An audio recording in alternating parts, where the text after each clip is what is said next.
국민 라디오. 네, 진짜 인터뷰. 구원파라고들 불리니까 저도 그냥 그렇게 일단 편의상 부르겠습니다.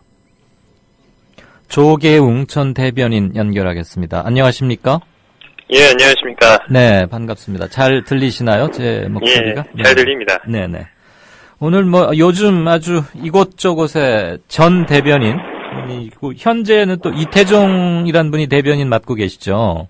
예, 맞습니다. 네, 많은 매체에 인터뷰나 하시는 걸 봤습니다. 지난 토요일에 한겨레에서 와이드 인터뷰한 것도 봤고요. 가급적 겹치지 않는 범위 내에서, 그렇지만 또 그걸 못 보신 분도 있으니까 일부 몇 개는 겹칠 수도 있고. 우선 첫 질문 드리겠습니다. 예. 유병헌 전 회장이라고 그냥 제가 호칭하겠습니다. 예. 네. 유병헌 씨 또는 전 회장 이렇게 호칭하게 된다는 것을 미리 양지 말씀드리고 시작하겠습니다. 숨겨주기 위해서 교회가 총동원되고 있다는 시각, 이미 지금 어쨌거나 그런 시각은 형성돼 있어요, 언론을 통해서. 예. 그런데 실체는 어떤가요? 일단 여러 가지 보도가 너무 많이 나가고 있다 보니까요. 네네.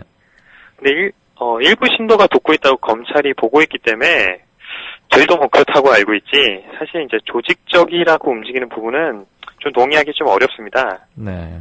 믿든지 안 믿으시든지 간에, 예. 지금 집행부랑, 유 전 회장이랑 연락이 되지 않는 게 지금 현실이거든요. 네. 그러다 보니까 이제 김엄마, 신엄마가 이제 엄마의 핵심 멤버라든지, 네. 이런 부분은 저희는 거의, 저희 측에서도 웃으면서 보는 소설에 좀 가까운 부분이 좀 있죠.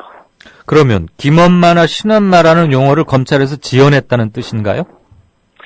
저희가 한번 생각해 보실 부분이, 네. 엄마라는 호칭이 저희는 좀 일을 도우시는 분들이 조금 쓰는 표현이에요. 네. 보통은 저도 이제 나이가 젊은 편이기 때문에, 네. 제가 갑자기 어떤 분한테 누구누구 엄마라고 표현했을 때, 네. 존칭은 아니지 않습니까? 예. 제가 이제 자매님 이런 식으로 표현하는 경우나, 음흠. 이제 직책을 부르는 경우들이 좀 일반적이지, 네. 김엄마 같은 경우는, 저희가 명단 한 10명 정도 후보를 놓고 검찰에 도대체 누구를 얘기하는지 저희가 찾을 정도였어요. 네. 그러니까 예전에 검찰 수사를 하실 때는 이름이나 이런 것도 굉장히 정확하게 밝히시더니 최근에서 해외 망명설이나 이런 것들 얘기하실 때 좀 모호하게 얘기 시작하신 부분들이 있어서 저희도 지금 그게 어떤 전략인지라는 생각을 좀 드는 부분까지 있는 수준입니다. 아니 수사 기법상 그걸 꼭 미리 다 공개하거나 그럴 필요는 없는 거죠. 또 지금까지 너무 네. 당당하셨으니까요. 네. 신상 공개 공개하시는데 참 너무 당당하셨는데 갑자기 왜 이러시나 싶은 생각도 좀 드는 거죠. 예. 아니, 나중에 신엄마의 실명은 다 공개는 했죠. 조 전 대변인 구원파가 내걸었던 플랜카드 중에 김기춘 실장 우리가 남이가라는 게 있었습니다. 예. 그게 무슨 뜻입니까? 이 플랜카드에 대한 부분은 여러 가지 억측이 많은데요. 저희가 이제 플랜카드를 김기춘 시장 관련돼서 걸었던 게 저희가 압수수색이 있었던 첫째 날이거든요. 예. 근데 사실은 이게 집행부랑 합의된 사항이 아니에요. 아까도 집행부라는 말을 쓰시던데 여기서 집행부는 구체적으로 누구를 가리키는 거며 신도들로부터 공식적으로 권한을 위임받은 그런 집행부란 뜻입니까? 저희가 딱히 표현할 말이 없어서 제가 이제 언론사 인터뷰를 하다 보니까 이제 이런 말을 쓰긴 하는데요. 대외 접촉 창구 정도로 들으면 되나요? 그냥 저희 구조가 사실은 이제 평신도 복음 선교회라는 곳에 시작을 하다 보니까요. 네. 저희는 목사나 장로 제도가 없습니다. 아, 그래요? 예. 성경을 아는 사람들이 자유롭게 좀 토론하는 것들이 저희 처음 시작이었기 때문에 네. 누가 한 명이 이렇게 권위를 가지고 성경을 얘기하기보다는 예. 지금 의사 중에 이 주제에 대해서 잘하는 사람이 의사가 올라와서 강단에 서기도 하고 예. 사업가가 나가기도 하고 이런 부분이 좀 풍토가 있거든요. 네. 그리고 저같이 좀 어린 사람 같은 경우에도 그 강연을 듣다가도 진짜 성경 안에서 조금 문제가 있다라 생각이 들면 강연자한테 가서 따지는 것들이 저희한테 이상한 문화는 아니에요. 아, 거기서 그러니까 상당히 민주적이고 그렇다는 말씀으로 듣겠고요. 아까 그 플랜카드 얘기로 다시 돌아갈까요? 예. 네. 그러다 보니까 지금 저희가 이런 부분들을 토의하는데 지금 여러 가지 사실 저희는 의사결정이 굉장히 좀 쉽지 않아요. 여러 사람이 성경을 토론했던 사람들이기 때문에 자기 주장들을 쉽게 꺾지 않거든요. 그러다 보니까 저희가 이제 의도했던 부분이랑 누군가 이제 플랜카드 붙이는 부분에 대한 동의가 된 부분이 아닌데 네. 그 압수수색 과정에서 저희가 검찰이 들어간 다음에 누가 조금 신도중한 분이 기습적으로 좀 붙이셨어요. 아하. 그런데 그 내용이 저희가 표현하고 싶었던 부분이 오대양 관련된 부분에 대한 얘기를 쭉 할 때 네. 정말로 저희가 느끼기에는 기획수사랑 표적수사라는 생각이 안 들 수가 없는 상황들이었거든요. 네. 근데 지금 상황도 물론 세월호나 여러 가지 부분들에 대해서는 저희도 깊은 애도를 표하는 부분이 있고 그렇지만 지금 진행되는 상황 자체는 세월호와 상관없는 부분은 별건 수사가 굉장히 강하게 진행되고 있어요. 잠깐만요. 말씀 중에 죄송한데요. 예. 우선 얘기를 집중적으로 제가 물었던 거에 집중을 해서 답변을 해주면 좋겠어요. 김기춘, 우리가 남이가 이 뜻은 남 아니면 뭐란 뜻입니까? 아니면 본인은 우리 조 대변인은 그거에 대해서 아는 바가 없어서 답변할 수 없다는 뜻인가요? 제가 이 얘기를 왜 드리냐면요. 저희가 김기춘 얘기를 꺼낸 이유 자체가 네. 평행이론처럼 오대양 때와 지금 사건이 진행되는 부분이 너무나도 패턴이 일치하기 때문에 처음에 김기춘 얘기 나왔던 부분은 그때도 법무장관 김기춘이었고 그건 다 알려져 지금, 있죠. 지금 비서실장으로 이 모든 상황을 알고 있는 사람이 김기춘 씨이기 때문에 그 부분이 부각하는 부분에서 플래카드가 처음 등장했었고 비서실장이라는 자리가 세월호 직접적으로 뭘 처리하거나 이번 수사하고는 직접 관련은 없잖아요.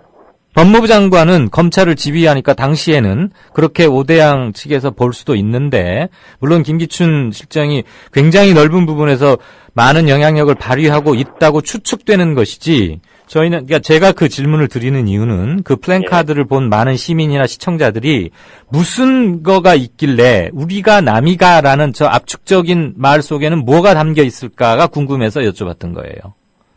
그 부분에 대한 것까지는 제가 대답드릴 수 있는 부분은 이런 부분 안에 연관성 때문에 그 문구들이 나왔지만 그런 것들을 완전히 합의된 상태에서 올리지는 않았다는 걸 표현드린 거고요. 아마 다 굉장히 중의적인 의미가 있다라고는 말씀드릴 수 있습니다. 네. 오대양 사건 때 김기춘 당시 법무부 장관이었기 때문에 이번에 또 악연처럼 만나게 된 그래서 그것을 담았다. 그리고 표적수사랑 별건수사라는 부분은 굉장히 악의적이게도 패턴이 너무나도 일치하는 부분이 좀 있고요. 그 표적수사 얘기를 계속 거듭해서 말씀하시는데요. 어쨌거나 유병언 일가가 횡령, 배임 이런 혐의를 받고 있고 적어도 구원파가 대한민국의 국법 질서를 부정하거나 거부하거나 도발하거나 전복하려는 집단은 아닌 거죠. 그렇죠. 네, 그렇다면 형법상 무슨 혐의를 받고 있는 유병언 씨를 그렇게 감싸고 어느 누군가가 나와서 그랬죠. 구원파 신도 10만 명이 하루에 한 밤씩만 한 사람이 하루씩만 유병언을 감춰줘도 10만 일 몇 년이 이렇게 안 잡힐 수 있다 이런 말을 공개적으로 하시던데 그것은 뭔가 잘못된 거 아닐까요?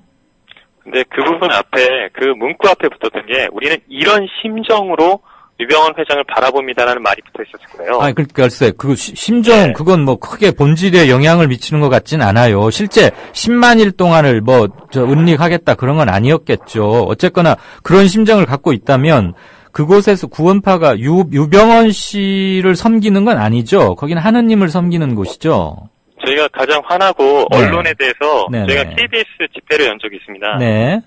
그때 저희가 요구했던 건 언론의 공정성 요구였거든요. 네. 한쪽 얘기만 듣지 말고 양쪽 얘기 듣고 공정하게 보도하라는 게 저희 첫 번째 집회 구호였습니다. 그러니까 제 질문은 구원파 내에서 유병언 세모그룹 전 회장이 차지하는 비중이 무엇인지를 묻고 싶어요. 아까 목사나 장로가 없다 그랬잖아요.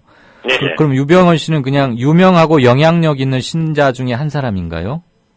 처음 저희 교단이 시작할 때 권신찬 목사라는 분과 유병언 전 회장이 같이 이 교단이 시작이 됐어요. 그 권 목사의 사위가 유병언 씨죠?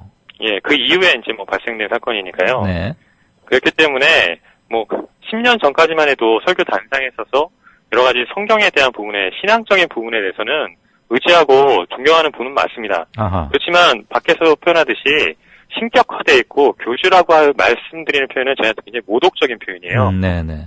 하나님을 믿는 사람들한테 한 사람이 신의 존재로 부각된다는 말 자체가 굉장히 모독적인 겁니다. 그렇죠. 그 하나님을 섬기는데 다른 어떤 세속적인 인간 신자 중에 한 사람이 교주라고 하는 것 자체가 저는 말이 안 된다고 보고요. 단지 왜 그렇다면 떳떳하다면 출두를 하는 게 낫지. 처음에는 손모 변호사를 변호사로 선임해서 그 손 변호사가 밝히기도 했어요. 검찰에 출두하겠다. 그리고서 손 변호사가 사임계를 냅니다. 유병원 씨에 대한 변호사 사임계를 내고 그 이후로 잠적에 들어간 거죠. 그 선후 관계는 맞죠? 제가 말씀드린 게. 네, 선임됐던 내용은 알고. 네. 예, 뭐. 그렇다면 예. 별 문제가 없고 떳떳하다면 차라리 출두해서 검사를 받는 게 더 맞지 않을까 하는 생각들이 있는데요. 한 시간이 거의 다 돼서. 대해서는 뭐 저희 공식적인 입장을 밝혀드릴 수가 없는 게 네.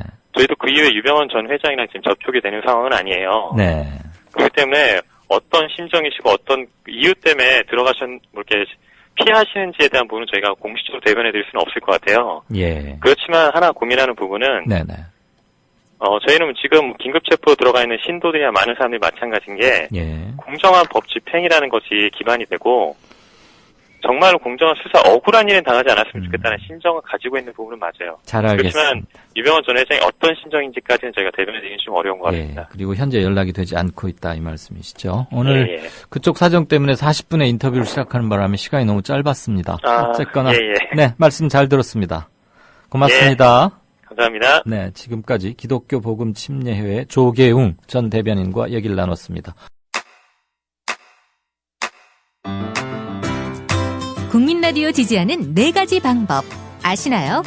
다운로드하기, 별점 주기, 댓글 달기, 구독하기. 국민 라디오를 보다 많은 이들에게 전할 수 있는 가장 손쉬운 방법. 다운로드하기, 별점 주기, 댓글 달기, 구독하기. 잊지 마세요. 다운로드하기, 별점 주기, 댓글 달기, 구독하기.